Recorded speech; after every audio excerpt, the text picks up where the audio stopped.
And welcome to Revolution Radio, freedomslips.com. My name is Monty Dean. This is Planet Collingwood Open Roundtable. A big thank you to Why Not and Co. for the last 2 hours with the Y-Files. I'm not sure if that's the original, the official name of the show, but that's what I'm going with.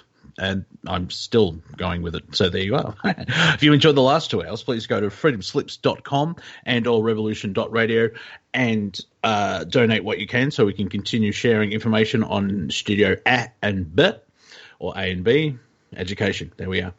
And then pop into the chat room and hang out with like-minded, like-hearted, and just liked people. There's also merchandise to buy, so you can wear hats and caps and onesies for the kiddies. I think they've still got the bullet drive, and I really have to look at that. Also, I believe as well the archives are still free, so if you miss any shows, and that is possible since there's 144 hours in the week, and we're on all the time, and there's 2 studios, so there's no way you can listen to everything.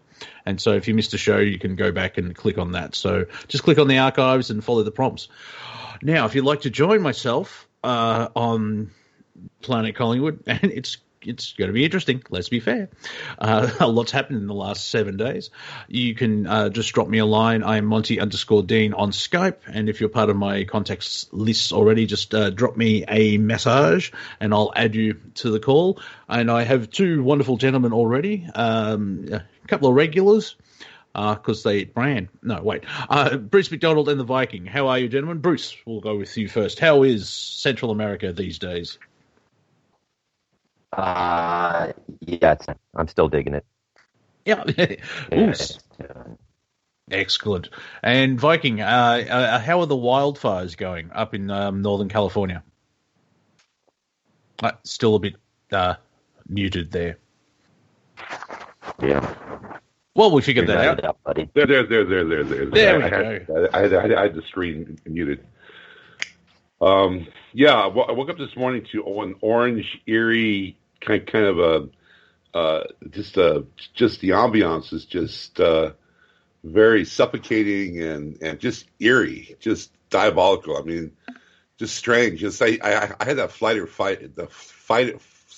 flight syndrome all day with just the smoky clouds and the fires. You know, just they're burning just everywhere, man. This is probably the worst year ever.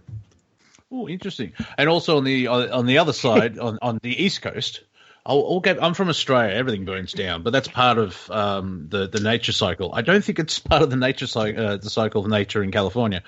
We've been joined by our New York correspondent. It's a terrible accent. I do apologize. John Z has joined us. It is quite horrible. Yeah, that's why I mentioned it. I'm not going to build a career on it and get on SNL, which I still don't find funny. 4 decades in, I don't find it fun. Anyway, so how is New York, since that's an epicenter of insanity? I know, is it Governor Cuomo, which sounds like a big White House on an estate? He's blaming Trump. It's like, Trump did all this. I'm sorry? No, he did it. He did it. It's all him. Yeah, because I remember Como saying, "No, everyone go out." Like even well, I'm sure we'll talk about the insane Democrats. It's just ridiculous. Ridiculous. Yeah. Just a very quick update for here in Victoria. Stage 4 lockdown has been extended by 2 weeks. Yay! So the term just another 2 weeks. It's like okay, yeah. This is why I don't think the New World Order is going to suck, because the governments can't do anything right to start with. So we're going to organize camps and everything else like that. Sure, you will. Like the famous Third Reich of Deutschland will rule for 1,000 years. It went for 11.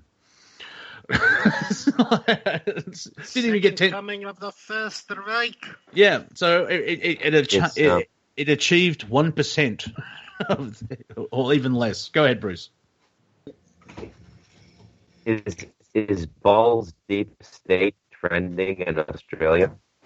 No, not yet, because everyone's kind of freaking out, and whatever happened, because we had the anti-lockdown protests on Saturday, our time. Remember the 5th of September, and hundreds of people turned up, but that's because 2 days beforehand the Victorian police said, "You turn up, we're going to smack your ass," and it wasn't big enough to be used in the narrative, but it showed a lot of people. And what we're seeing it'd be interesting to hear Viking's take on this, because we had that weird energetic shift over the last 5 days, but the duality seems to be ramped up, where because people are pushing back against the tyranny, that the people that are following the tyranny because of the health issue, the divide's getting stronger and wider. And it's I had a pre-call with Mr. Z, and I mentioned that we're both of us. I'm sure both you, Bruce and Viking, and probably a lot of listeners as well. We're at the opera in a box seat, and we're just watching everything unfold. And someone just amped up the insanity part of it. Yeah. No, That's a good description. I Go ahead, don't see Mike. that so much here. no, it's true. We're getting to a point where it's going into a level of insanity never ever seen before, and it's a very much, as I expressed on the prior show, it's very much like a child throwing a tantrum. It's not even any kind of course of action or stratagem that can be equated to any kind of mastermind. It's just they've been completely divided here. They're in camps, and they're just doing all they can to create this mass distraction. These weapons of mass distraction is their only form of strategy, and they're basically shooting themselves in the foot here. And people are starting to wake up and see it, and the more that they start to wake up, the more crazy it's going to get, because they're losing the grip on their stranglehold that they had for thousands of years. Interesting It's enough. a lot. Go ahead, Bruce. Sorry. It's alarming, some of the stuff you hear, So I accidentally saw a news story on my Facebook feed today about Kamala Harris saying that the rioting won't stop before the election and it won't stop after the election, and neither should it. I mean, my God, man, she's running for vice president and she's inciting mobs. I've never seen anything like this in my life. Like, if it was Brazil, the people would already be arrested. If it was Chinese, the families would already be getting the bills for the bullet. It's like, how far are you going to take this free speech thing? It's triple dog dare to keep crossing that line in the sand. What is she going to be saying in the last week of September or last week of October? Slit his throat? I mean, how much further can they go? How much more dramatic can they become? There's no backing up from this election. If this is a Hegelian dialectic, it's the last one. This is probably the strongest evidence I can give that Trump is for real. That if this were the same old game, they couldn't do it again because this one stretched the elastic too far, right? And so something real is going on here. And I don't even want to let my third eye peek into like mid-November. This guy Jacker keeps playing, who has the dreams. Yeah, good on him. You keep having those dreams for us, buddy. The rest of us can just put 2% of our imagination on it, and that's enough. It's not going to dealing with the bottled up energy in the 21st century, which is a master at recirculating energies, especially in urban environments and stuff. I mean, it's total consciousness control now. It's full spectrum control. It's medical, it's visual with the billboards, the digital billboards. It's full spectrum control of your thinking. If they want you to be afraid, you're going to be afraid. Over. I attribute to SJ. Over. Well, that is true, because the latest in the insanity from the media, where apparently now they're trying to link New Agers to Nazis. That's right. The hippies and the fascists are exactly the same. Like, all right, yes, strange, and like the whole command and the insane. There are still people on the left, but they're going, you know what? I'm going to be centrists now, because the goalposts have got in a taxi and driven to LaGuardia or whatever. I tried to think of an American airport, and I went blank, because if I say JFK on this station, he was shot. And it's basically treason. The insane far left are saying, even Pelosi's saying, everyone they should all rise up against the enemies of the state.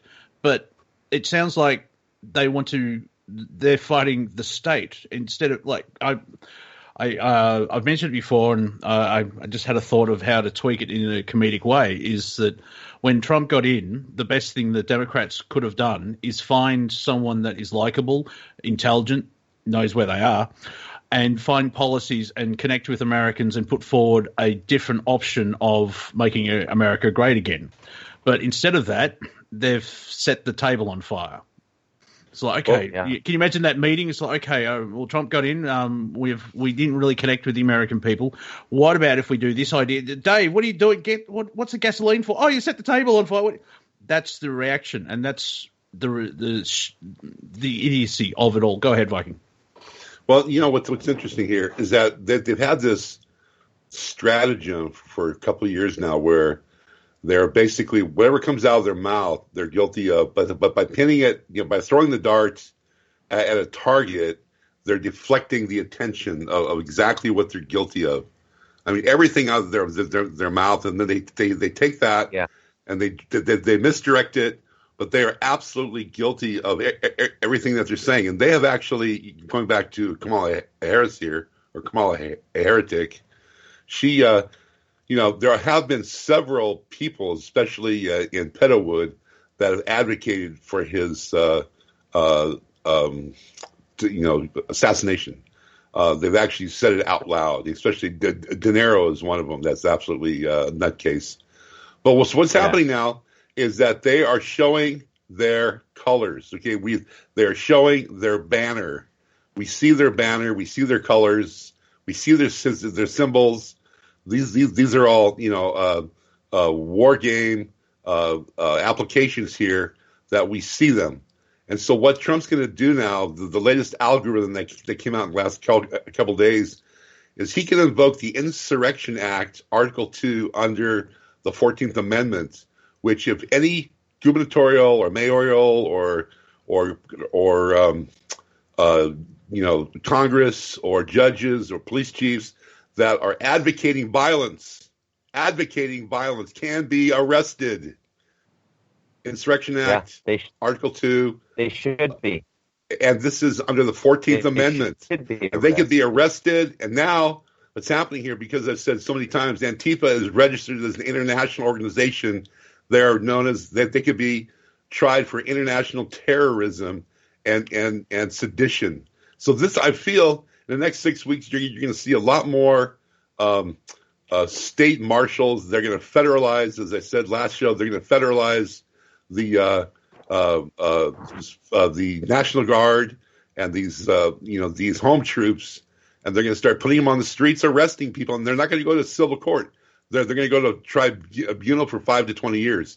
We're going to start seeing a lot more of this, and I really believe that we're going to see governors being arrested, mayors being arrested, maybe even the House. A lot of the House being arrested.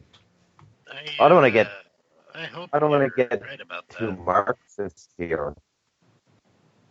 Go ahead, Bruce. I don't want to get too Marxist here, but I kind of like the idea of them having to go to re-education camp. Nancy, let's say a re-education camp. I would like to see that, actually.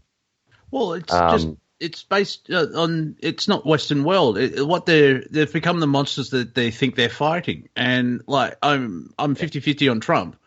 And I just thought of the Republicans suck. Yeah. But you look at the Democrats, it's dear God, no. It's instead of actually, they haven't you can't have a conversation anymore. Like, you've seen these mobs where they're surrounding one person.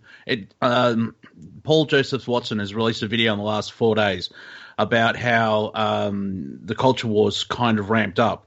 And they're acting, it's exactly the same as the culture war in China, where they would shame people and ridicule in public and everything. You've seen, like, was it in D.C., Washington, D.C., 2 people sitting at a restaurant and a mob just surrounded them, trying to get them to raise their hand because police are killing black people. Mm. That's the level of... Okay. That's the level of ridiculousness, and of course, if you say all lives matter, and it's, I had a thought, but I got too angry. Go ahead. All right. I'll go ahead.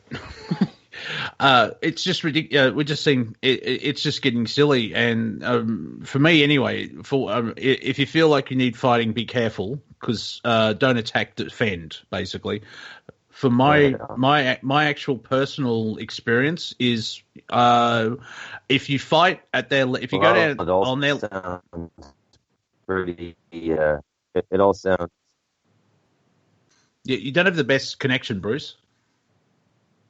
Yeah, sorry about that. That's all right.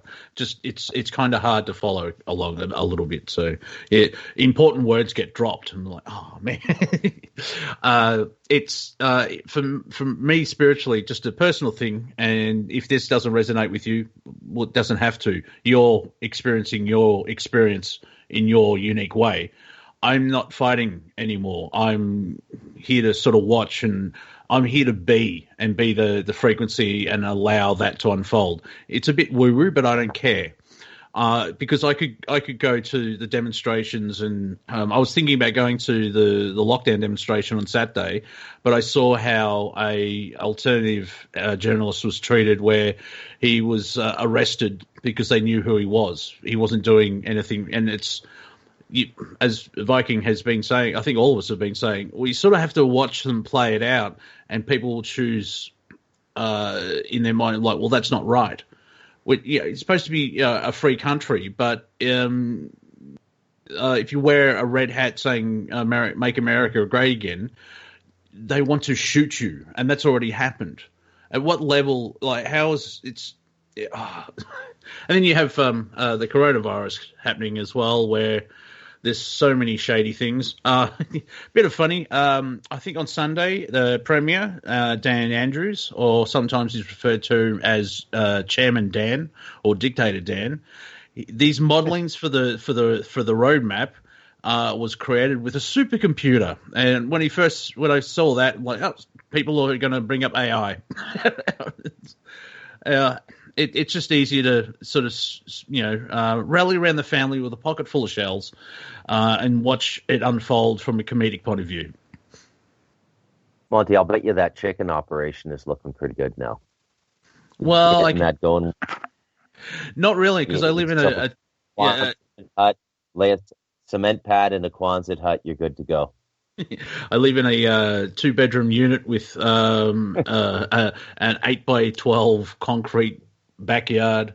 So, and I can only travel up to 3 miles from my house at this point in time. So, yeah, I'm part of the exodus that probably want to go to Queensland because just not the health side of things, just business, mental health and suicides and the connection to the Chinese Communist Party. As it unfolds, it's not going smoothly. If I say it in short. Mm-hmm.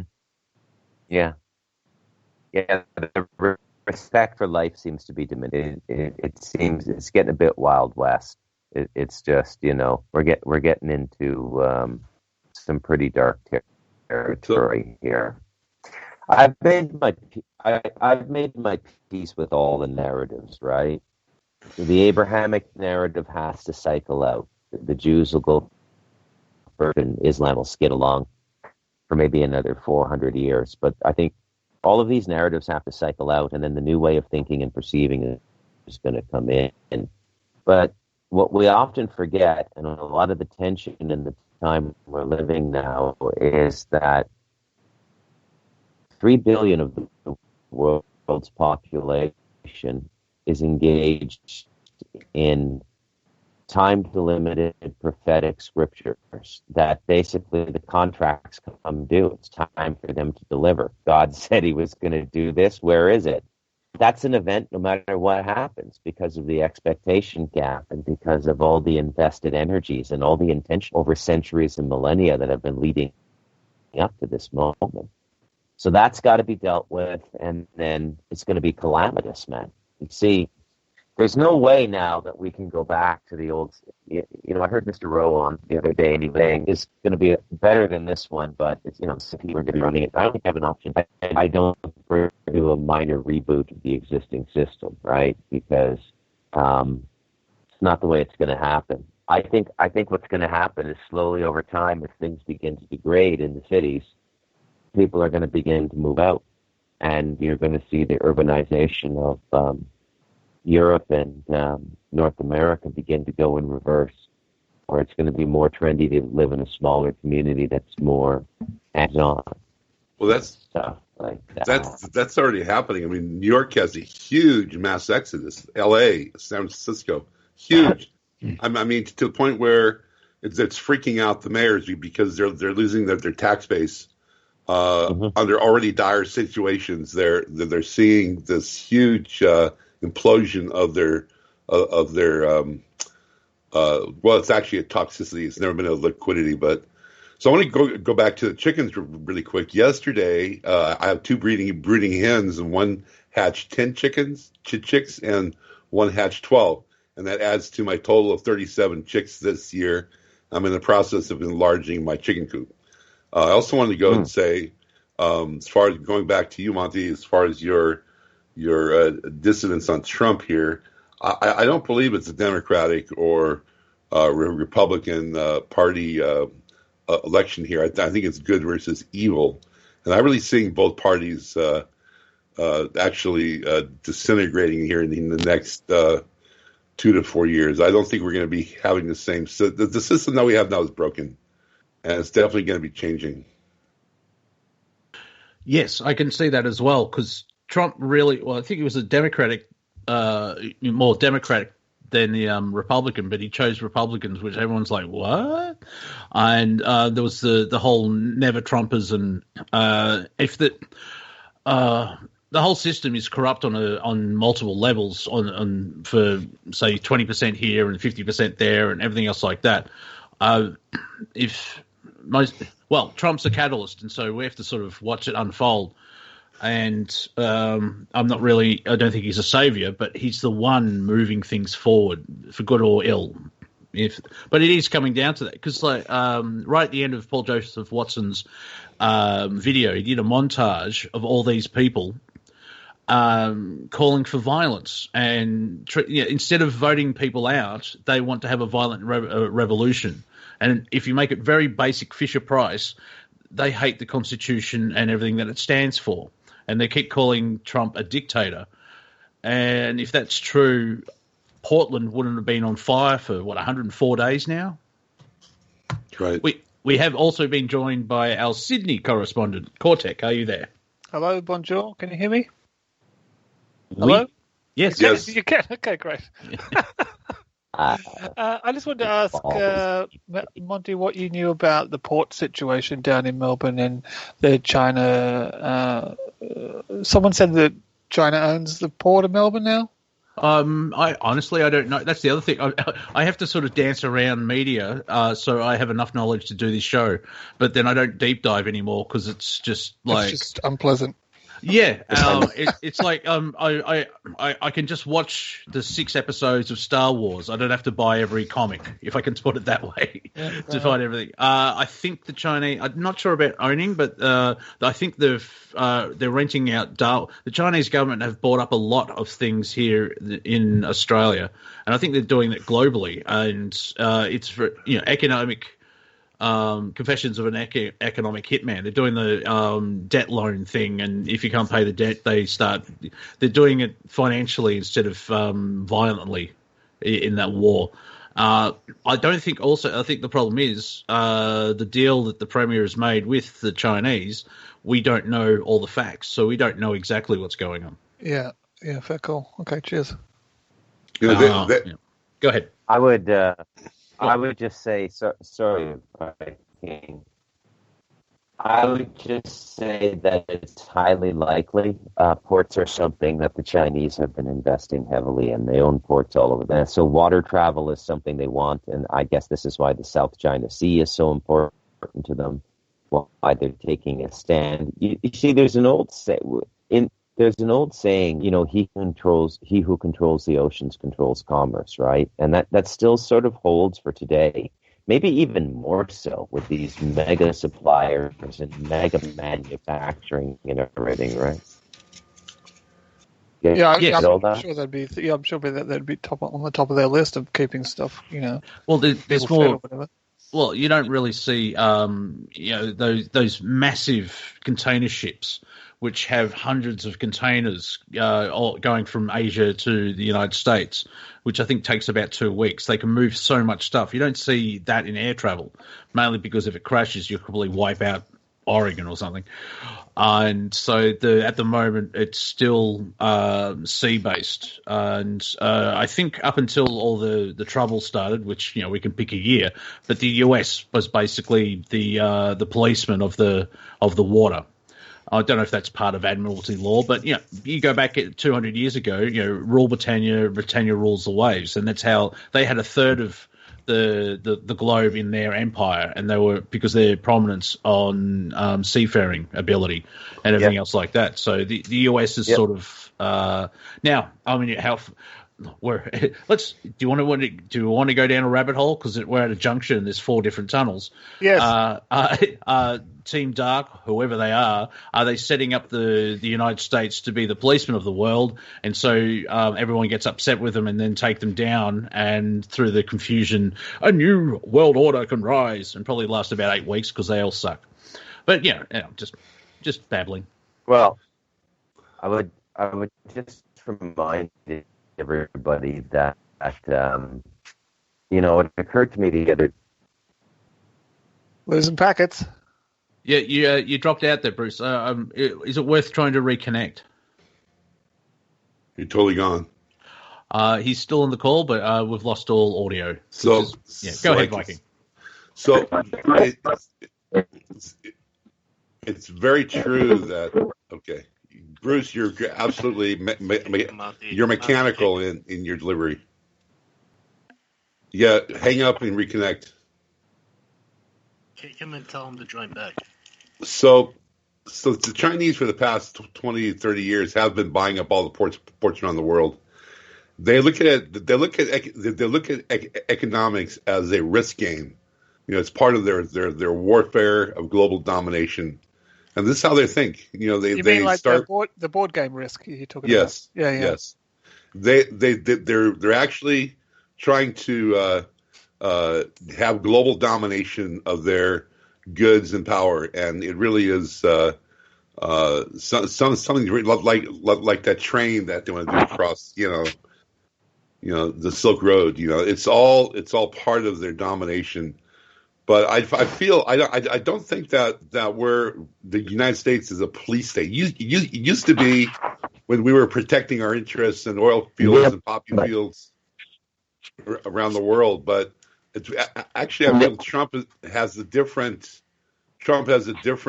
strategy where he's trying to create more of a free trade initiative with all the nations and create a liquidity.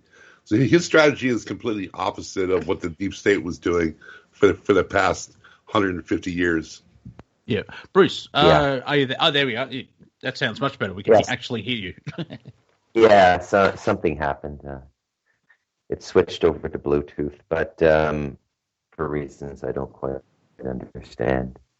But I mean, we can never let ourselves forget that the Chinese have only succeeded at competing in the system we taught them and forced upon them. Just always remember that when you start, saying stuff like Chinese dominance and stuff. I mean, all they're really doing is what everyone else in the capital game, is doing. Like I don't see anybody standing up and say, "Hey, Germany, can you dumb it down a little bit with Mercedes and BMW? We want to sell some cars here." It's people just do what they do best. And, I mean, China is guilty of some things. I think that Steve Bannon spend a bit of time with him, any 1 hour YouTube where he's talking about China. But, China's not this big problem. China doesn't want to go all over the world. They do and they don't. Mainly, they want to secure food supply, but and I think that they want to dominate the East. I think that they want Shanghai and Beijing, New York and LA of the Eastern world. That's all you'd be amazed when you live over there and you live among them how disinterested they really are in us. Like when you go over there, there's no consciousness of let's get round eye, let's cheat round eye of last nickel. They're not thinking that way. They're just thinking like, I think I'm going to work 16 hours today. I don't know what tomorrow's going to be like. I think I can earn a lot of money today. We'll see what happens tomorrow. That's their mindset, man. Yeah, they're just like the ultimate worker bees. Yeah, the difference between the classic Chinese and their insane leadership because of the communism. Because this has only been around 70 years, but the Chinese civilization's been around for thousands of years. And so, in a way, there's two different aspects. Because, like here in Australia, there's problems with Chinese. They should stop coming here. But the Chinese have been here since the gold rush, which is in the 1850s. And we never had any problems at this level of the just whatever the mindset is till recently, which it's in a way similar to a lot of Californians are leaving the state. And people in Arizona, Nevada, and Texas is like, yeah, we'll welcome you, but don't vote for the same thing you voted for in California. And stop your whinging. Well, yeah, because it's nice here. So don't ruin it. Yeah. But did you see that? I mean, the 2020 in California, which is California is the 8th largest economy in the world, and they're having electrical blackouts. Where the mayor of LA, sorry to interrupt, Bruce, the mayor of LA has suggested everyone turn off devices at 3 p.m. so we can help save the grid or some stupidity like that. Save the trees, Monty. Yeah. Damn shameful when I've got better electricity on this mountain. Well, you don't get a better internet, though. Oh, it's coming, dude. 100 megabits. I'm going to be able to pop popcorn on these computers. Wow. Oh, yeah, well, that's the interesting thing here in Australia. We're slowly upgrading to the national broadband network. And apart from a glitch in the first 24 hours, I just happened to be on air with Bruce, and it just dropped. I'm like, oh, you son of a... It's been fantastic, the better speeds and everything else like that. But other people it's like a case-by-case basis where things don't work for 3 months. And then my mum has had it, and I think my dad's had it in different places, and I've got it, and it works so much better. I still think we're in the dark ages compared to Europe and the United States. But it's fascinating. Like, wow, like uploading a YouTube video used to take 2 hours on the old system, and it's down to, say, 17 to half an hour, depending when I do it now.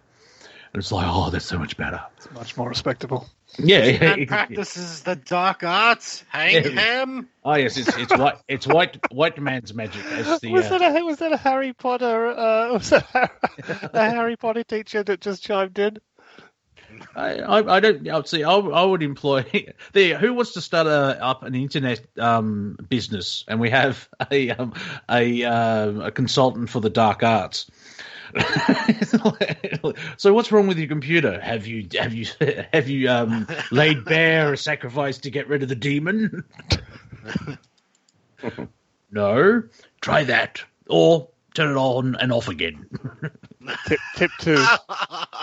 Tip 2 after the goat. Yeah. Well, I jokingly, I've got a Mac, but unfortunately, as time moves on, Macs get more susceptible to PCs. But I would say, PC's better. Really, I have a Mac. What's a virus? And of course, with the PC, my PC's broken. Oh, didn't you feed the little mouse inside? Oh, poor you. But these days everything's intermingled as well, and you've got the rise of Linux, which is like, we've got software, but it's not controlled by egomaniac corporation that just wants to suck the soul out of you. Someone's actually tried to make a music-only operating system. I think it's Elk, but it's based off Linux, so that's kind of cool. Interesting. Application-only operating systems, I think, could go a long way. Reminds me of that God-based OS. What was it? God-based. I just went to Guardians of the Galaxy 2. Kurt Russell just is exploded all over the room. Yeah, it's ego. Yeah, I do like Marvel. They base it on comics from the 50s, 60s, and 70s, and yeah, there's a whole planet. What should we call it? Ego? Yeah, that's a good idea. Yeah, it's nice and pretty flying into it. Yeah. Oh, let's just talk a little bit movies for about 3 minutes. 2 films have come out. One is the live action version of Mulan, where apparently it's terrible, and they thank the Chinese government because they filmed right next to a concentration camp or something like that. So, well done, Disney. It's going well. Also, Christopher Nolan finally released his movie Tenet, and it's an interesting take on time travel. You probably have to watch it 8 times to get it all, but I liked it. I'm one of those rare people that like other people. I don't understand this. It's a Christopher Nolan film. You don't understand it the first time. Got it. It's like Radiohead after OK Computer. Yeah, nobody has any idea what you just said. It sounds like a slow motion clip. See,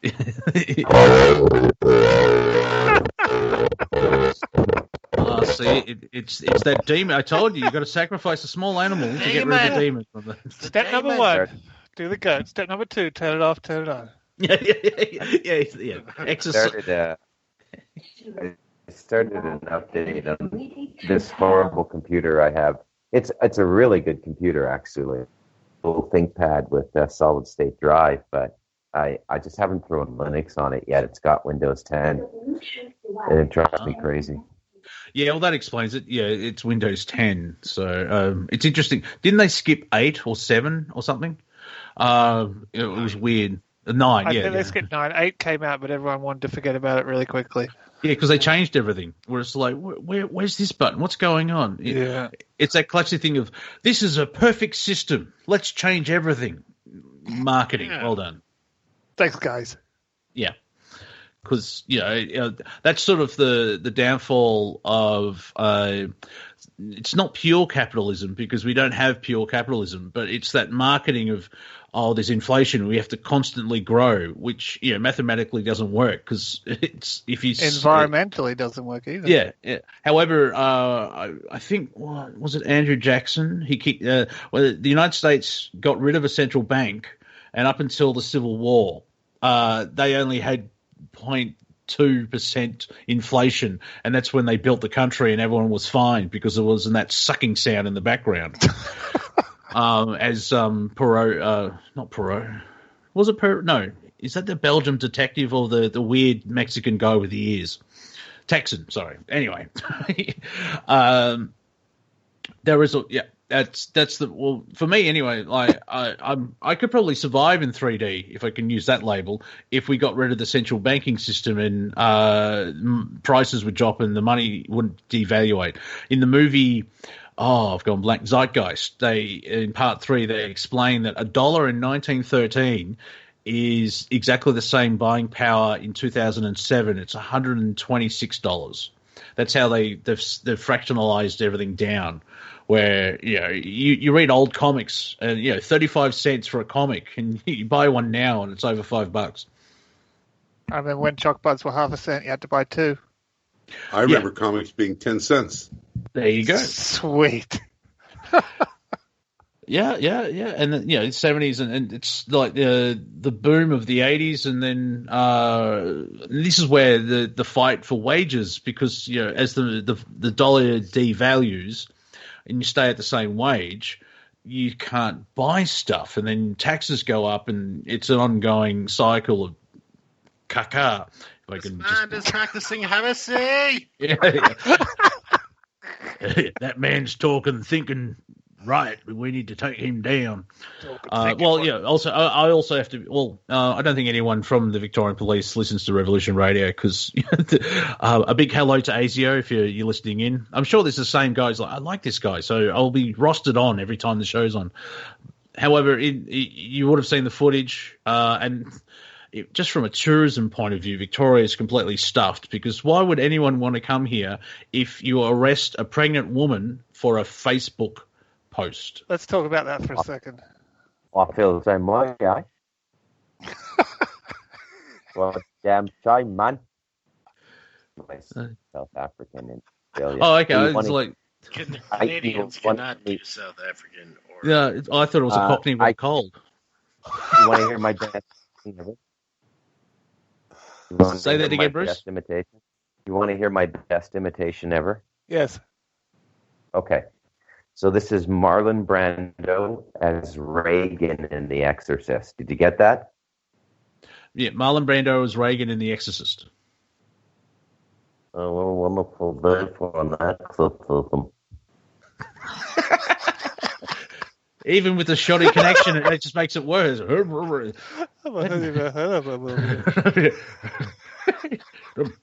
power of Christ compels you. Yeah. Wow. Yeah, a bit of levity. It's the end of the world, and we feel fine, man.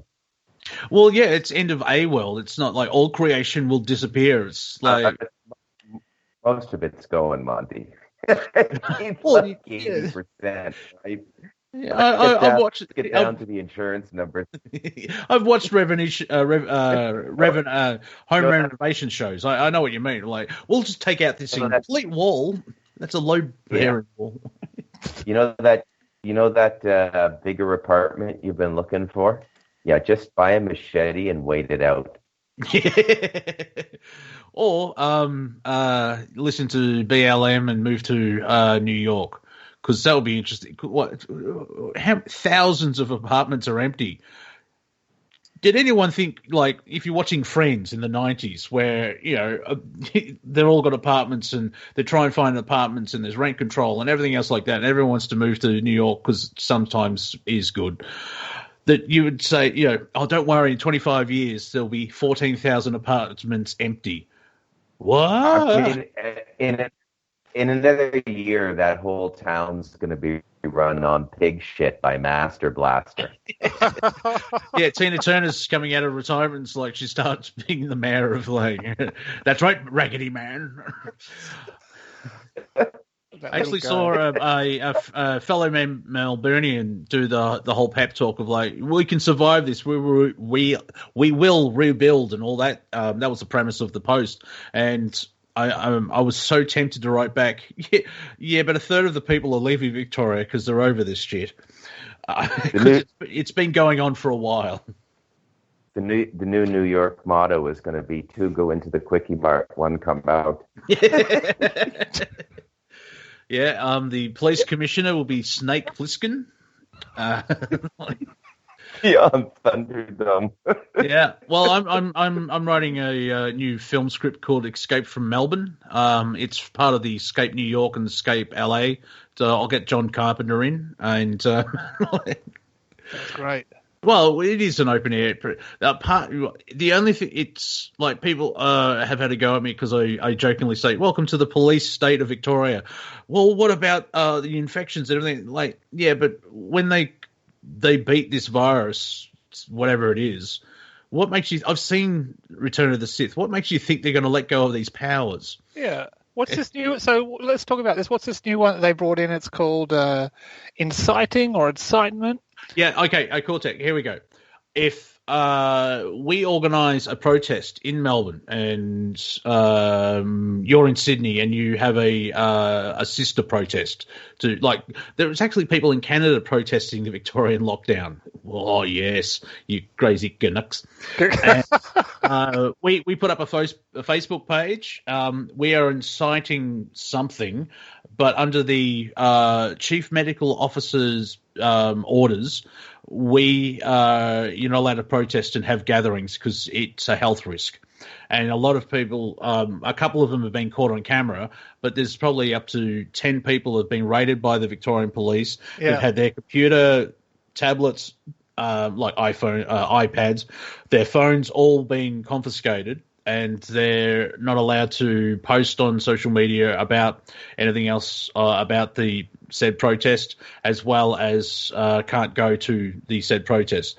Now, if Cortek and I did that, I would be visited by the police and most likely arrested because I put up a Facebook event because Cortek is nearly 1,000 kilometres away, which is just over 500 miles-ish. he will be okay. I saw that. I saw Yeah, the girl kind of. The first one was the girl, and the second one was this guy shooting from the top of shooting the footage from the top of his balcony, kind of thing. And he comes down the stairs, and they've broken through his front door with like this handheld battering ram thing, and they think they're on some police cop show or something like that. I mean, what? I mean, is it? It's hardly necessary for this, is it? You know, I mean, they say they're coming in with a warrant, but then what are they trying to find? Well, no, because of its stage 4 lockdown, they don't need warrants. They can enter anyone's house. Oh, that's awkward. Yeah. It's like, you can actually see like Caligula and Hitler and all the Stalin going, geez, you want to calm down? It's the most draconian measures on the planet today to stop the spread of the virus. Now, the interesting thing is, I don't think anyone's died from influenza this year in Victoria. We're up to, 500 to 700 deaths, but a lot in aged care, and if they're in palliative care, they won't last 9 months anyway. And so are they dying from COVID-19 or are they dying with? And it gives the impression, this is where the pressure is in Victoria, where the government, 6 months in, the government's starting to go, oh, I think we made a mistake. Sorry. Yeah. How can we back out of this and not look like complete No, they're assholes? actually they're sending up a small group from Victoria up to New South Wales because of contact tracing, because New South Wales done very well with contact tracing of like, you met this person, you may have this person, you went there and you could follow a link of where the virus could have come from. And in the Herald Sun, which is a Murdoch paper down here, Mark Knight, who gets in trouble with the wokey people because they don't have a sense of humour, he actually said, we're sending a group of Victorian GPs up to New South Wales. Hopefully they come back. So maybe put a tracer on them. And yeah, that's the whole thing of where I realised from a spiritual energetic point of view is I just have to be here. I'm a being. I can't remember any of those tracing things working or anyone saying that they at any time that they work particularly good, but I guess it makes people look like they're doing something, doesn't it? Well, New South Wales has done better where, even linking it to the Ruby Princess, which was a complete schmozzle stuff up. Here in Victoria, there's mystery cases. We don't know how they got the virus, and they go the cases, and now we get into reports globally of how the testing kits are actually from Wuhan, right? That small country in Africa where he may be even a dictator, but he actually we have got back 4 results and they're all posted. They came back all positive. The problem is we tested a goat, a mango, and a guava. Well, the self-done inquest that never find any problems. I want to ask as well if you thought that people were getting tracked down by these fake Facebook events by them putting their address in Facebook, or do you think they're going through their ISPs and being traced by their IP address? I'll answer it this way. The CIA loves Facebook because they've just condensed 2 years' worth of work into about a week. Because everyone puts, if you've got a phone number, they can find you in that respect. And I don't know exactly how they're doing it, but it's easy to find someone if they do it the right way. Also, here in Victoria, we have mobile surveillance units. So if you, I think near Chapel Street, which is the fashion capital of the world, well, was, there's a lot of car parking, and you've got this independent generator with a pole, and they've got a CCTV camera on top of it, and they're watching the general public to see if anyone's not wearing a mask. Have they got a little service station with a man on a chair ready to bounce out if they actually do see someone though, or is it just to watch? Oh, probably they'll watch and they record, and at the end of the day they go back and they use facial recognition, and then you probably get a fine or something else like that. Now that's on top of 5 kilometre radius. You're not allowed from your house. You're only allowed to go out at the moment an hour a day for prison. Sorry, not prison, for exercise. It seems like prison.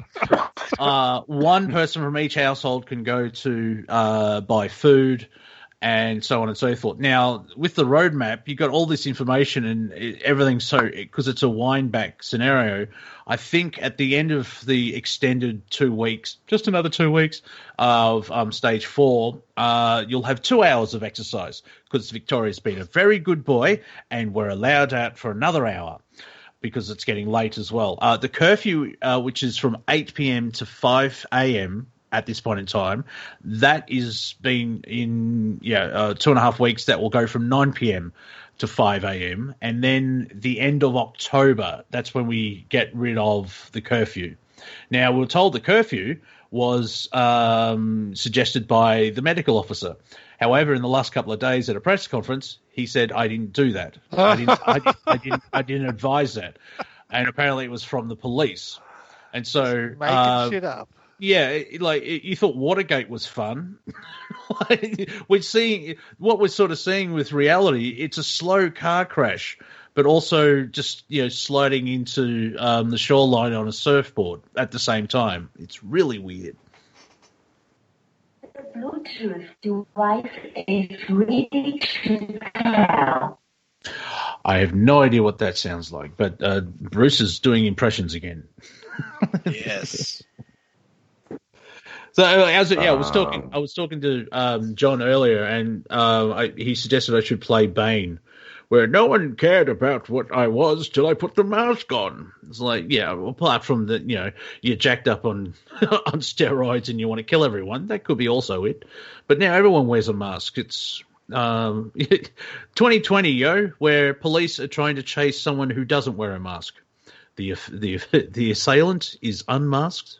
Or the pictures of people just trying to put masks on people and then struggling. And also the conspiracy world, which I think Revolution Radio dabbles. However, can you still use the C word? Can you really still use the C word in this day and age? Yeah, the media is using it a lot because apparently QAnon are evil and they're full of hate and they're full of right-wingers and they should be quashed here in Australia. And the police aren't doing any justice by, ironically, by doing all this heavy-handed policing. And I'll come back to me because trying to suppress the rage. We're coming up to the mid break, so a good first half. I think we played well. We moved the ball up the wings, and we're all just going to go back to the dressing room and have some oranges, and then come back out and win one for England. What the hell am I talking about? Hippies and Nazis, they work together. Same thing. We're all one. It's all conspiracy theorists, but a lot of people, which is part of the awakening, is that they're looking into conspiracies and they're finding facts and doing research and everything else like that. However, the mainstream media is just, you're all conspiracy. And you can look at it where the false narrative that's being put forward is a conspiracy. So there's a lot of information overload and trying to figure out everything, and it really is just pick your own side first. So these riots are just a summer of love, right? Yeah. If you like to burn to death, yeah. Oh, did you see in Portland? Some guy tried to throw a Molotov cocktail and set another protester or rioter, on fire, and his feet was fire, and he ran across the street. Yeah, and everyone's put disco music to him, to dancing. Everyone was burning alive. You're listening to Revolution Radio, freedomslips.com. This is Planet Collingwood. We're having fun, and time to laugh. We'll be back after these messages. Please stick around. Welcome back to the second half of Planet Collingwood. My name is Monty Dean. This is an open roundtable. You're on Revolution Radio, freedomslips.com, and or revolution.radio. If you enjoyed the first hour, please go to the website and donate what you can, because we are 100% listener supported. So thank you all for listening. And from an energetic point of view, if you're actually listening, you're helping. So I should add that into the spiel as well. At this point in time of this moment of now, I have been joined by Bruce MacDonald, Cortek, the Viking, and I think John Z's in the background in the green room scoffing down some cashews. Nuts. And maybe we should start a segment on Planet Collingwood called "Are You Stupid?" Mainly because I'm trying to keep it friendly, family friendly, and don't want to get kicked off air. Because I should collate all the stupid things that I hear, where like Kamala Harris, who's done wonders for the justice system in California. She went to visit that gentleman that was shot 7 times in the back. Now, obviously, that could have been handled better. A taser comes to mind. However, she said they're an incredible family, even though he's a convicted sex felon. He was there starting a fight and was holding a knife, and his dad was doing some anti-Semitic. So, you know what I mean? It's like you look at it and go, "Are you stupid?" Well, you probably swear, but there you go. And it's just getting ridiculous. It's but it just reminds me of that Bill Hicks quote. It's an insane world, and I'm glad to be part of it. And yeah, just hold that energy and be awesome. Thank you for coming to my TED Talk. So, have you ever heard? Have you ever heard of Charlie Ward? Maybe. So he's saying he's a Jassara and Nassara reset guy, but he was saying that there's been dozens of explosions or they're taking out the dumbs in Australia. That there's a complex that goes around the entire coastal region of Australia, and they've been in the last 2 weeks raiding them and destroying them and emancipating thousands of children. Have you heard anything about that? Because he's been pretty much on this for the last 2 or 3 days. I have. Go ahead, Bruce. That Charlie Freak guy who started to bring that data forward, and he claims direct contact with. So, it's just breaking out. We're now actually getting unique news in the alternative media community, and that should alarm you. Actually, that should alarm you because we're going into a completely different narrative than another significant segment of the population. And it's alarming that these two narrative streams are going off on their own. Well, there's 2 or 3 now. There's the far left anarchists. There's the I don't know what I'm doing, but I'm just going to keep hating Trump, the mainstream media. And then there's our camp, right? And everybody's getting different information now. It's extremely. That's not good either, right? So somebody has to validate their narrative. This is the process. This is a court process. You validate your narrative with evidence. And this is what's been lacking. And this is why the tension between the two parties just keeps creating this cyclone that goes higher and higher up into the air, right? Like a twister. I mean, it's getting a little Wizard of Ozzy now. And it seems to me this is the one criticism I have of the Trump team is letting it, not managing these chaos energies better and letting them get to this point of expression. I call it headcanon, as I said to John earlier, is where they take one bit of information and then they fill in the rest with their headcanon. Now, are they freeing thousands of children? That's highly possible, but I haven't seen anything sort of back it up 100%. And yet, on the flip side of that, you're seeing, as someone pointed out, Epstein's girlfriend got arrested, and you're seeing in the mainstream. You're seeing in the mainstream, 39 kids were saved in Arkansas or something like that, 137 in Western Australia. Like, there are elements popping up in the mainstream, and so that could be fueling headcanon. So, yeah, it is that, like, I'm exactly the same point of you, Bruce, where it's like, well, let's touch in with our field expert here, John Z. John Z, would it be possible to run operations? Yeah.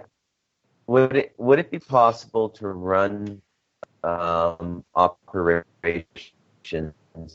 that would bring? You're breaking up there, Bruce, but I can sort of thousands and Yeah, I can see where you're sort of going. children What level of from underground bases.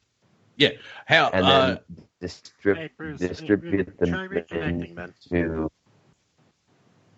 you're popping in and out again, Bruce. The question, I think, what is the logistics of putting on an operation with this scenario of saving thousands of kids, John? Because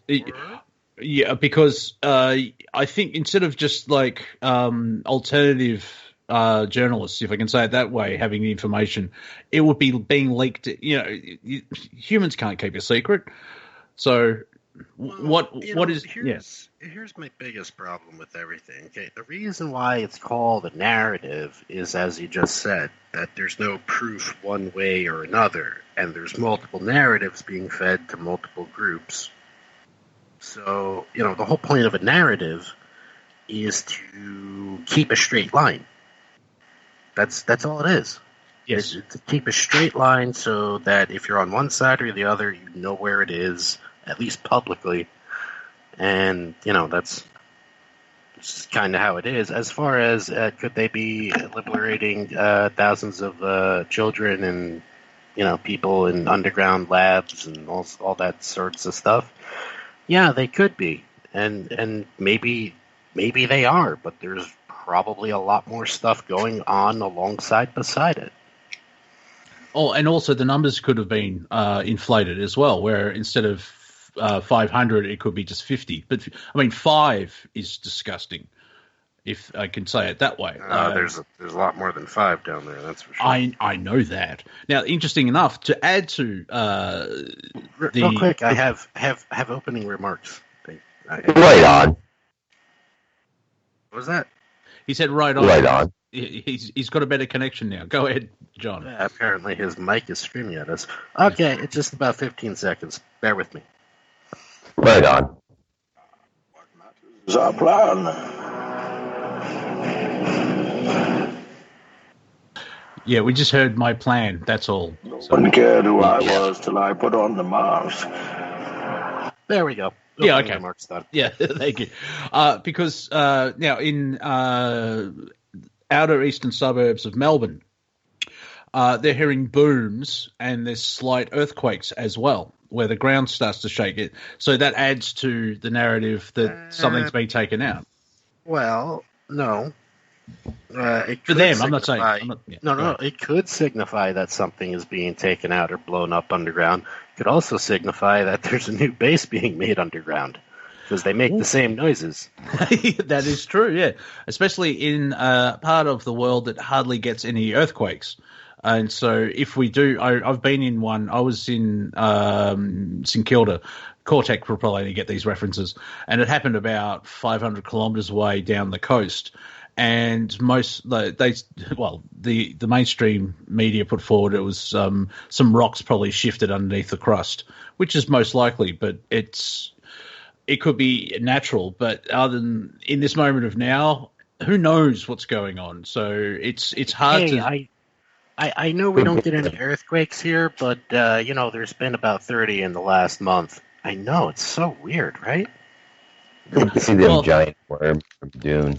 Whatever studios promoting, whatever studios releasing June, they've gone really hardcore for promotion. They've actually got some sandworms coming out. Yeah. I'm going to bid you gentlemen good night. I have to get some shut-eye.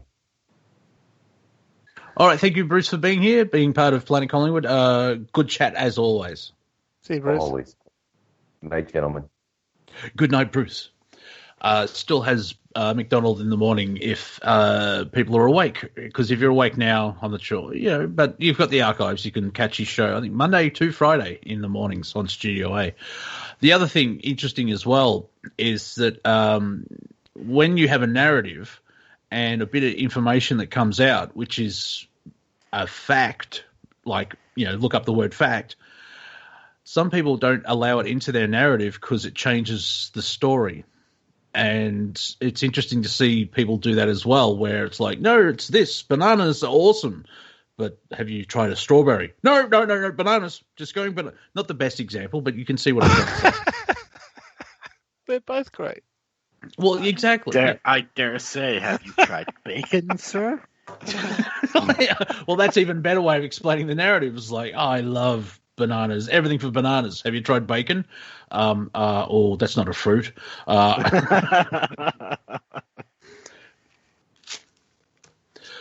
So yeah, it's kind of interesting where the round table is obviously we have a chat and fill air. That's the premise basically, just just making stuff up as we go along. But the Planet Collingwood, if you go back in the day, it used to be analysing what's going on. But this year, no, we everything can change in 12 hours. So it's hard to sort of like this will happen. Like, I mean, are the debates happening? Because if they did, Biden's going to lose. Because he actually said, this is the one thing that's popped up on my radar. Apparently, Joe Biden, or as the President of the United States calls him, Joe Hayden, very good. You know, Donald Trump should do stand-up comedy. If he loses the election, he should do a speaking tour and just rake it in. Do you reckon he wrote that one himself? Who knows? Well, he's a businessman, so he probably took the idea and made it his own. I mean, that's how Bill Gates got where he is. I'm good at computers. No, you're not. You just buy everything. Joe Biden actually said the only person that's trying to defund the police is Donald Trump. Oh, really? Yeah. Wow. Yeah. I really want to know what these people are on so I can get some, because it sounds amazing. Yeah. Well, especially like, the handlers of Joe. Like, does anyone in the political spectrum think this is a good idea? Just wheel him out. He'll be good. Like, actually having like how long is there left now? A couple of months? Yeah, it's the 3rd or 4th of November. Yeah. So it's less than 2 months away. And it's just going to go insane. The whole thing about Trump's called the veterans losers from sources, anonymous sources, and I shared a meme of like, now I have to ask, are the anonymous sources in the room now? I saw that. That was hilarious. And that was, and it came out because apparently Trump is announcing that he's going to reduce troop numbers in Afghanistan and Iraq. And I find that a lot of timing is very interesting. What's going on? I thought Biden was supposed to have had an accident by now or something. Well, who knows? Maybe it's their not time. Just yet. Not just yet. Last minute. Oops. Oh. Yeah. Did you see the photo of Hillary was? I've added you. Why aren't you adding? You stupid. Hillary was talking with Bill in the background, and he's really waiting for death. Just waiting for Hillary to come one day and give him the mentor's kiss. Well, yeah, there's so many memes as well because Hillary's spouting off some horse hockey, and Bill's in the background looking bored and dejected. And the meme I shared is on Hillary it had 2020, and on Bill all the rest of us. Like, oh, really? It is kind of weird. Now, someone who isn't weird, because I can't think of a a good segue, we've been joined by a fellow Melburnian. Well, he's a Victorian. Get him up here. I want to buff him. We've been joined by Pony Pones, or how he likes to be called, Pony. How are you, sir? I'm okay. How are you? Well, yeah, lockdown fever. Yeah, going off. Just another 2 weeks. Yeah. Just another 2 weeks. Oh, right. It's all going down at Woolworths, mate. That's the new dating area. Oh, yeah. Some hotties in the produce section. The only way you can pick up, man. Is there any code like I thought you special fruit in there if you after special things? Oh yeah, I get issues with the barcode scanning. I might have to call them over, and they do their 1.5 meter issuing stance, and it's like a ritual. It's like a mating ritual, but there's no mating at all. You need you need Sir David Attenborough in the corner. See how the young man handles his gooseberries.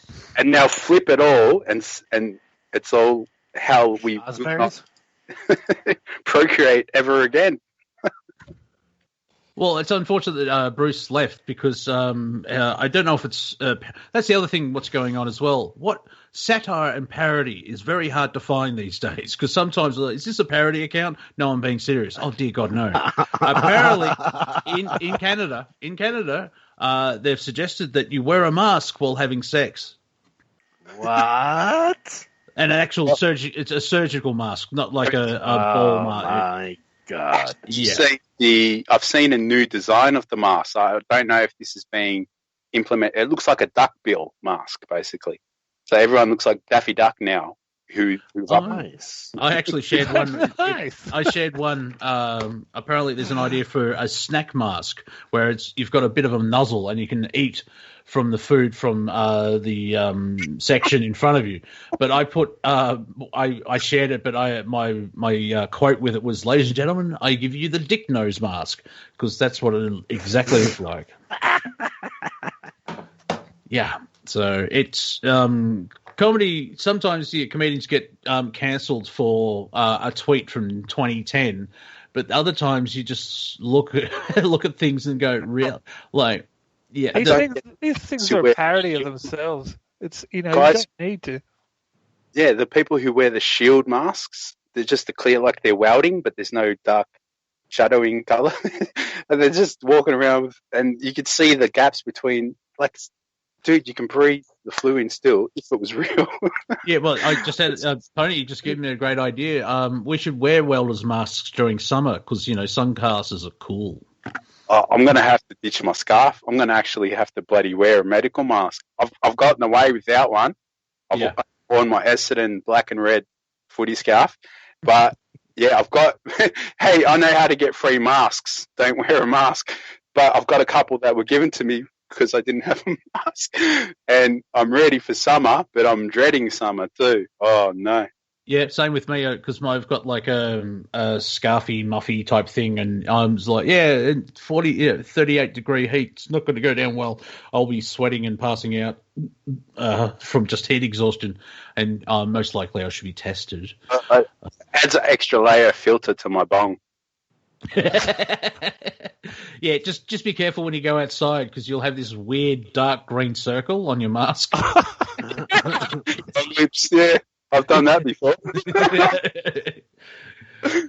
Is that an infection? No, man, I'm just really high. I was eating Tim Tams. That's my chocolate. Because it does look like you've been, yeah. Yeah, anyway. I've seen musicians, they're playing the tuba and while wearing a mask because they've cut a hole in it. That's really like it's not about submission. I mean, I've seen on the side of the box where it's like this will not protect you against COVID-19. There's other medical professionals saying that because if you wear it 8 hours a day, you keep touching it and moving it, and everything you breathe out, well, it's like a petri dish, and so apart from loss of oxygen, you may be creating a new sort of flu strain anyway.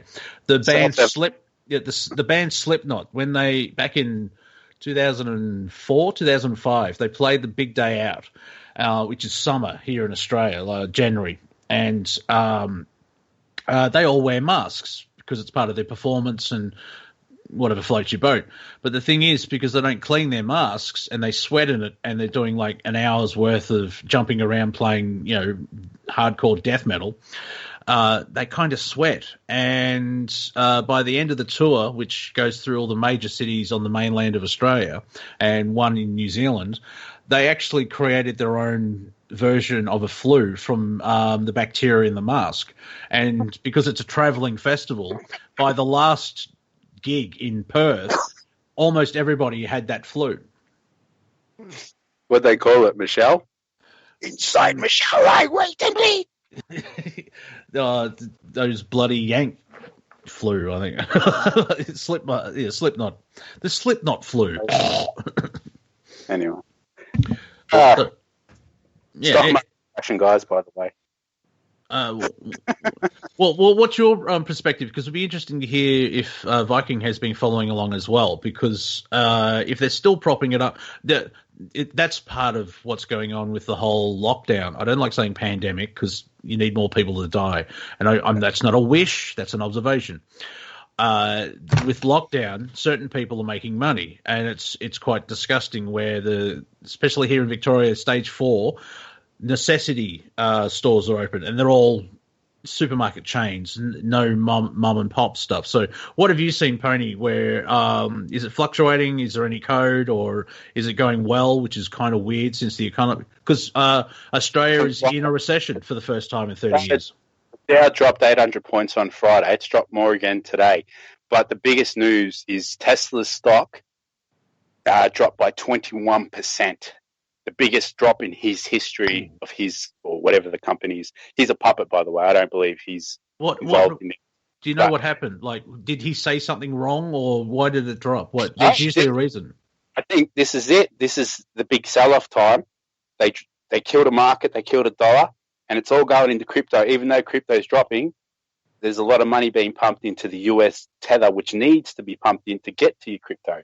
So I think the transition is occurring because back in February, right, when the market started dropping, it was dropping by thousands of points a day, but it was overtaken by the COVID thing, toilet paper and that. But now, that's what I don't know what they're going. Are they going to? Is our new view for the next month or two going to be we all get to see the market drop because we're all distracted by COVID last time. And it took 40 days from go to its high point to its low point. It was a big drop. And so this time, wow, well, if we go 40 days, that brings us into October. It's before the election. Now, go on. Sorry, Marty. I was just going to suggest the timing of it just before the election because, like, certain Democratic supporters, like even Bill Maher, said on his show that they hope that the economy collapses so they can get rid of Trump. And everyone's like, "Are you that insane? You want everyone to lose their money and go into poverty and crime go through the roof because Orange Man bad?" Hush, you. So the timing of it is interesting. So Viking, what can you see? Because I know you've been following the markets, and I'm amazed you still have hair because of the insanity of how it's still been propped up since 2008. Yeah, well, I'm not. I don't invest in the market. I'm more of a precious metals guy. First of all, I'm going to say it was 41 Celsius yesterday. The sky full of smoke and ash. Ow. And we're having to wear a mask. I mean, this is where we're in your summer, and it is not fun. It is not fun. It is not pretty. I basically have been housebound for 3 days, not even wanting to leave because of the smoke and the heat and this whole fiasco. So the past week, the algorithms have been showing huge hedge funds, investors, billionaire investors dropping 20% of their portfolio into the mining sector. Precious metals, silver is being heavily tossed around. I just feel that this, as Pony's pointing out, this is a precursor for something's going to be busting open. I said last year that there's going to be a pump up to 29,000, and then there was going to be a dump. I think we're in the dump phase here. And I think we're going to see it dump down to about 23, 24 in the next 30 days. This is not going to crash the economy. This is basically going to crash the central banking system as we know it, because I feel that there's enough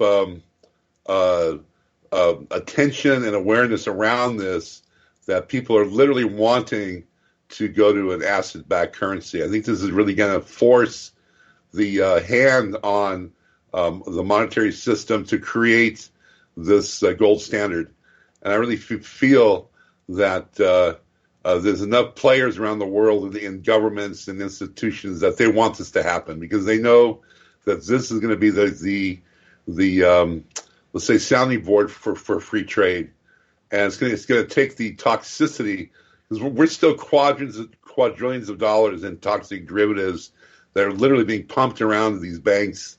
And the COMEX this month, the COMEX has to which is the silver trading platform, has to show delivery, and there's not enough silver in the world to show delivery.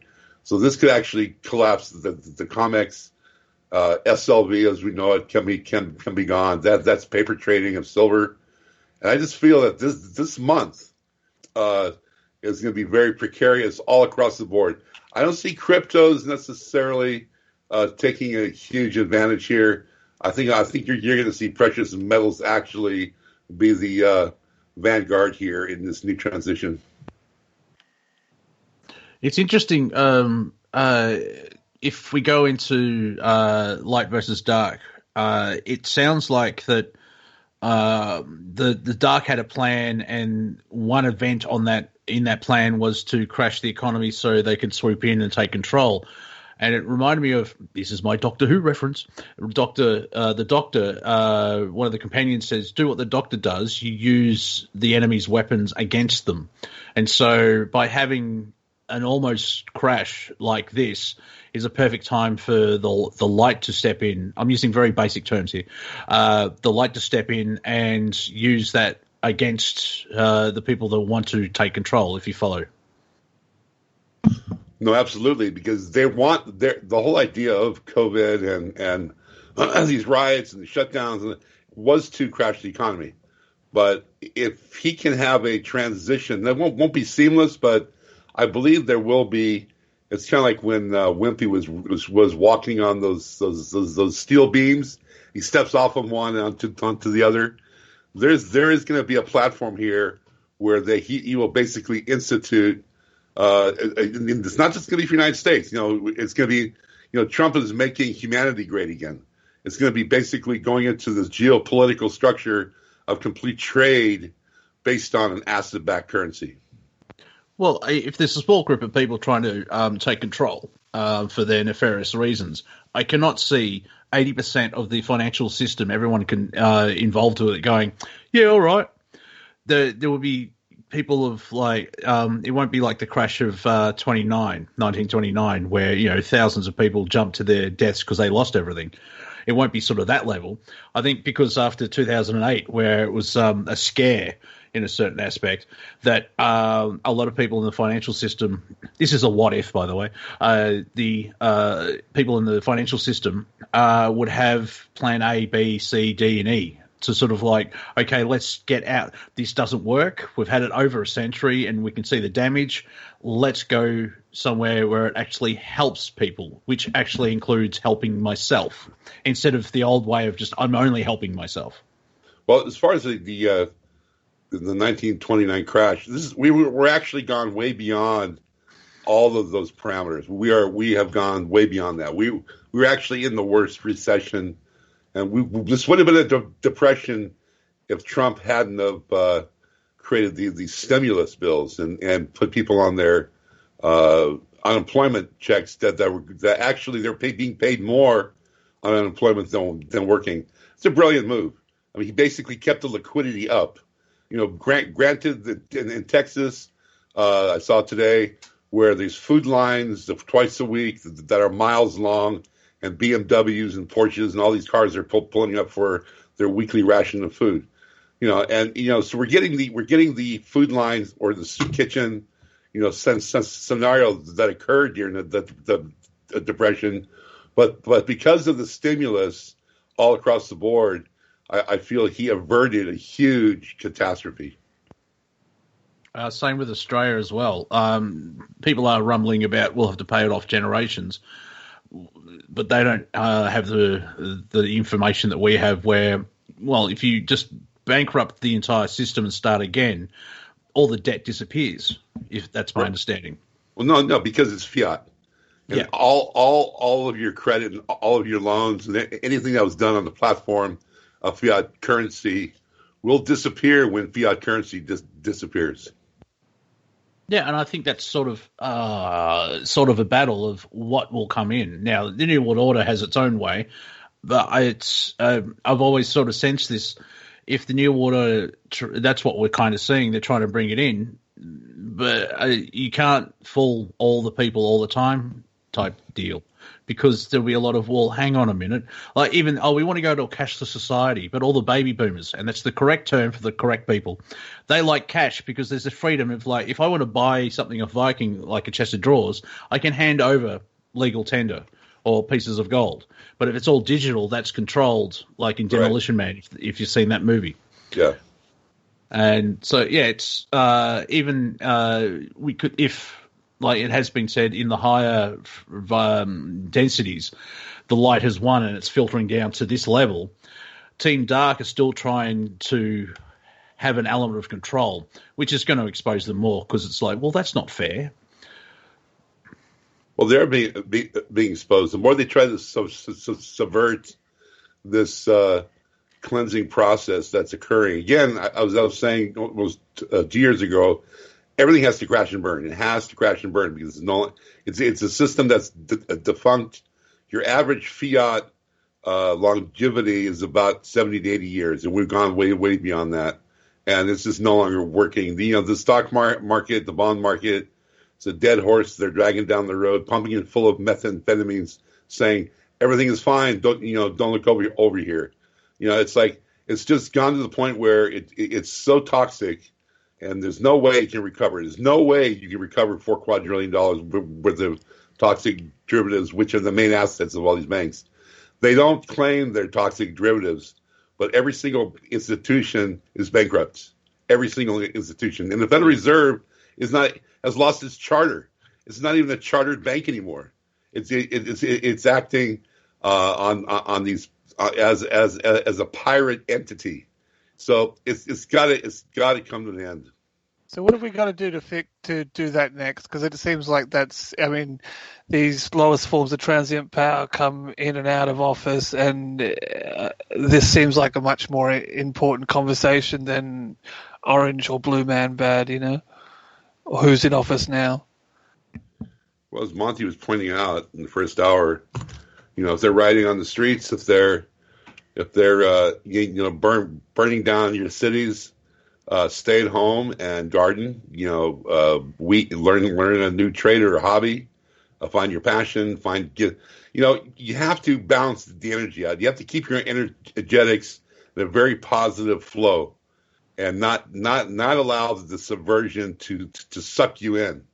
You have to have we call it the silent majority, or I refer to it as a silent army, where you're actually doing your job by not going there. Turn off the damn news media. Don't listen to NPR. Don't get sucked into their narrative, because it's designed to keep you stapled into this mass dystopia. Find your passion. Play guitar. Do board games. Whatever it is that's going to give you joy, but don't engage, because that's what they want. This is why they're doing it. They want your reaction. They want the government to come in, and they wanted Trump to send in troops on the first day, and then that would have been game over. But he basically brilliant strategy by holding off and letting these cities burn and exposing the element behind it. Yeah, Portland is a perfect example, because you can tell them the mainstream media have all these stories about how if Trump went in day 3 of Portland, he's a fascist, he's Hitler, he's all this type of stuff. But strangely enough, the Don was actually following legal proceedings, because if the state government are asked for help, he said this repeatedly, we're ready to go in. We just need the legal procedure of the government ask for help, and we'll go in. In 1 hour. We'll be there in 1 hour. Yeah, and it's they're trying. It's such a childish thing, where it's like, stop hitting yourself type deal, where like, we'll let the cities burn, and once Trump steps in, he's the bad man of the piece of the story. And because he was either he made the decision, or he knew that he can't do he has to stay in the confines of the law. He's allowing it to happen, and it just makes, like, we've seen that where, like, while you're describing the financial system, Viking, it's like that you just described Joe Biden. where he's full of amphetamines, he's been propped up. It's like everything else. Like that. For new listeners, he was talking about the financial system, not the Democratic nomination. Did you see that picture of his hand that showed the IV mark? No, I haven't seen that. Yeah, that's on the on the YouTube now. Where it's showing where he's actually taking these drugs intravenously.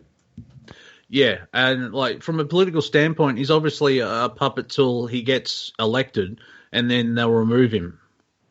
That's sort of like the what if game. That's the only reason they're putting him up there, because the only people say, okay, tell me why Joe Biden would be good for president without mentioning Donald Trump, and it's silence for 45 seconds. I don't think he's going to make it. I still think that. There's still an algorithm out there that's showing that he's going to drop out and Cuomo is going to take his place. Yeah, it's a bait and switch type deal. Absolutely. Is there anyone taking bets like Cabin in the Woods? They actually are taking bets, and it's all across the board right now. And that's why you get all that rhetoric, stupidity. That's a better way of saying it. That voting fraud and mail-ins and all that type of stuff. And they're ramping it up because if Trump wins the election fairly and squarely, they have no help, no way of continuing on, and they're trying to throw the election with. They're almost sort of telling you the plan of like, we're going to throw it so we can get rid of him because we hate his existence, and that shouldn't be politics. Because listening to Stephen Crowder, the American economy for working people, for the populace, was the best in years in December. The only thing that's destroyed, and that's the thing, Joe Biden said, Donald Trump's is president for the worst economic situation ever since World War II. And someone pointed out on Twitter, how many pandemics have we had since World War II?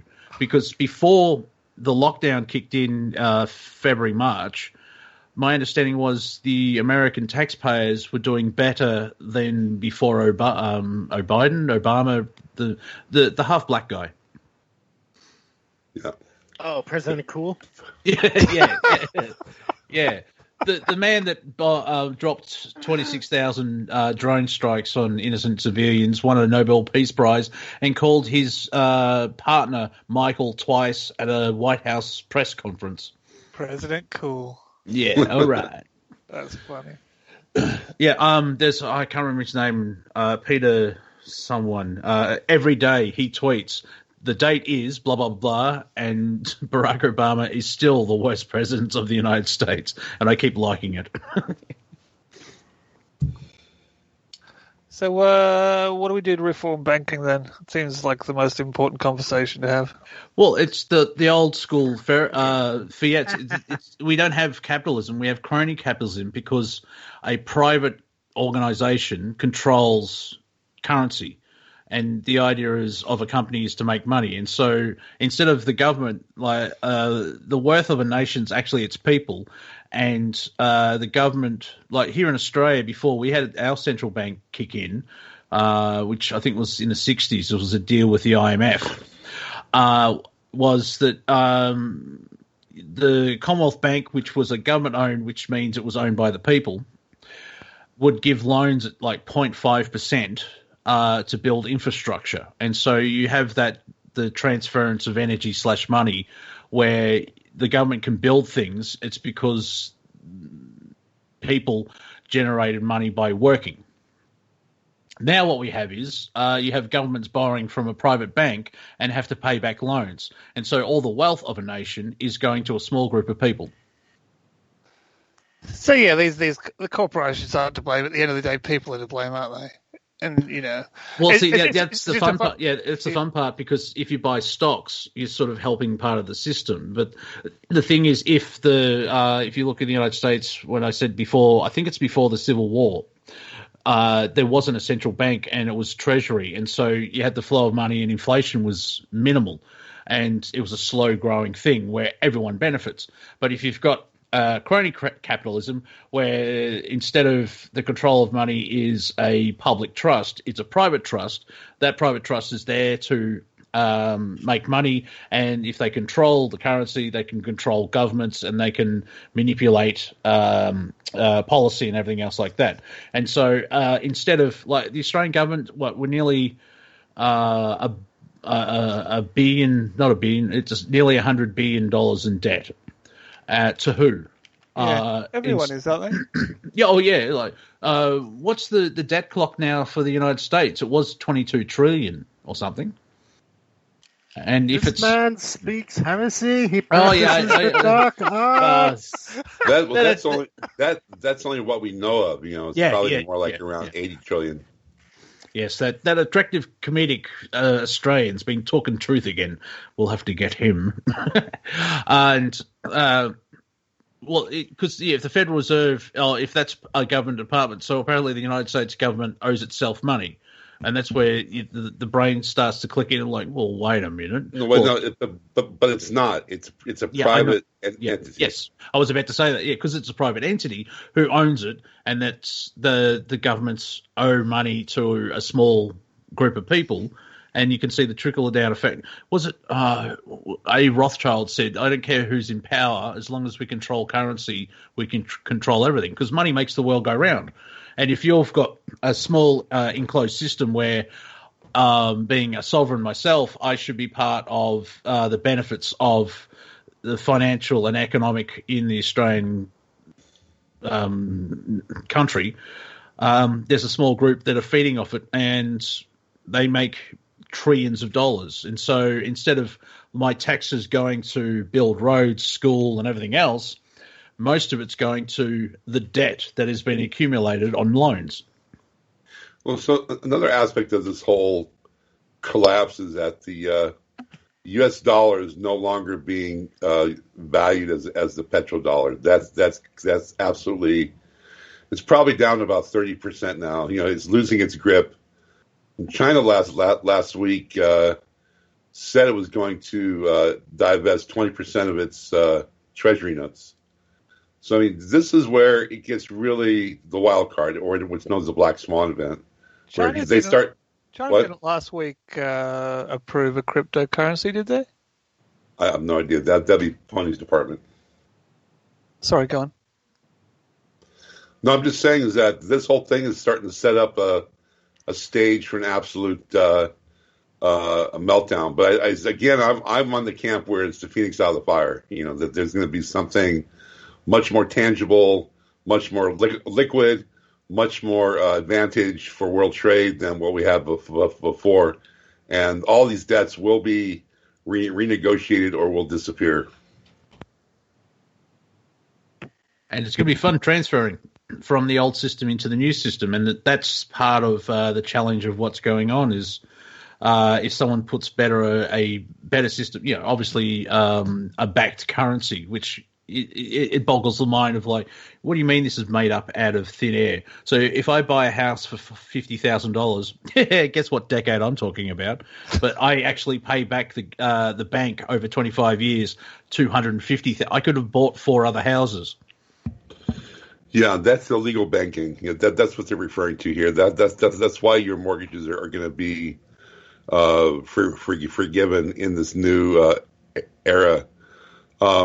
Yeah, and it's all going to be it's all going to take place over the next 12 months. But so basically, you know, people out there going, what can I do, you know, to prepare for this? Silver. Buy as much silver as you can. I mean, it's so underrated. I mean, I listen to over 15 channels that discuss silver, and these guys are ex-Wall Street, ex-bankers, ex-investment brokers, and they're all just staging as much as they can into silver, even at $50 an ounce. And because silver is poised right now, it's 70 ounces of silver to one ounce of gold. So if you sold an ounce of gold, you could buy 70 ounces of silver. Ooh, yeah, and it's so much easier to buy things. It's like, I want to buy a cup of coffee. We don't accept gold here, sir, because the change would be immense. And that's the other thing as well. Very quickly, and please jump in afterwards. Gold and silver just isn't money. it can be used for multiple things. That's why it's a precious metal. It's malleable and can be used for multiple things. Well, A computer algorithm is just numbers on a screen. Go ahead, Viking. Well, no, silver is a commodity. Gold is actually a standard of denomination. They've actually have allocated its standard to a standard of denomination. But silver is so. Also, another thing I want to point out, because of the 90 years of the usage of silver in everything from film photography to plating to electronics, batteries, all across the board. Every missile has 15 pounds of silver. There's basically has dwindled down to where 90% of all gold mined is still in existence, where 90% of all silver is gone. And I'm going to say the ratio of gold to silver is 3 to 1.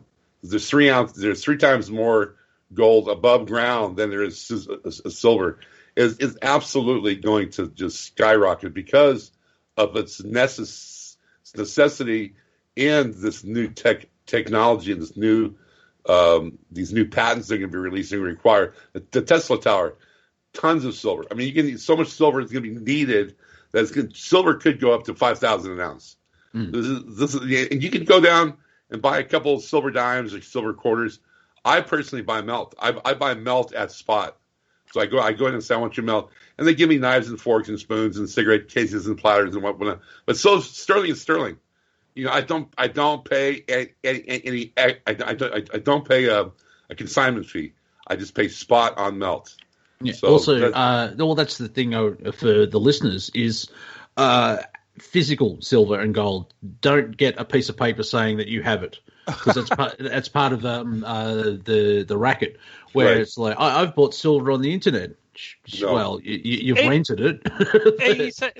In your possession. It's called in your possession. Are you saying that silver could be valued more as gold? Oh, it should be. It'd be funny. Absolutely should be valued more than gold. That'd be crazy. Because because of the multiple uses of it being in technology and scarcity. First place in the Olympics, silver. It's just the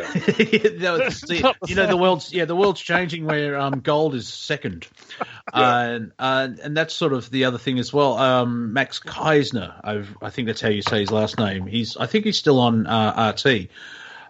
He pointed out, it could be 8 years ago. If you buy silver, make sure it's in possession, physical, because it will take down. Was it J.P. Morgan or one of the big banks? Yeah, one of the big banks, because they've oversold. It's like a run on the bank because they've only got say 4 bars of silver, but they've sold 16 bars of silver. Right, Scotiabank, yes, yeah. J.P. Morgan has gold, silver, but Scotiabank and BlackRock and HSBC are way out on their contracts. Yeah, and imagine what would happen to the economy if that happened, because you have a run and then the dam would crack and start to fall apart. As I said, the deliveries on the COMEX is due this month, and if they don't have the physical to back it up, they're going to lose billions of dollars. And this could be, again, the finger in the dike being let go here. Silver could. Well, I know we're going to see triple-digit silver in January. So I mean, anything you put into it is going to have it's got to be long-term. You can't. I say park your money in silver. Don't park it in the bank or in stocks or in bonds. Park it in silver. Yeah. It's just I had a thought of when will the election be sorted? And being 2020, it could be 2021, where it just because by law he has 30 days. He has 30 days for the election to be finalized, or it goes to Speaker of the House. So it has to be done by December. Yeah. And then you've got the fallout from the outcome and the Democratic Democrats in the far the insane far left. They seem to be gaslighting the populace.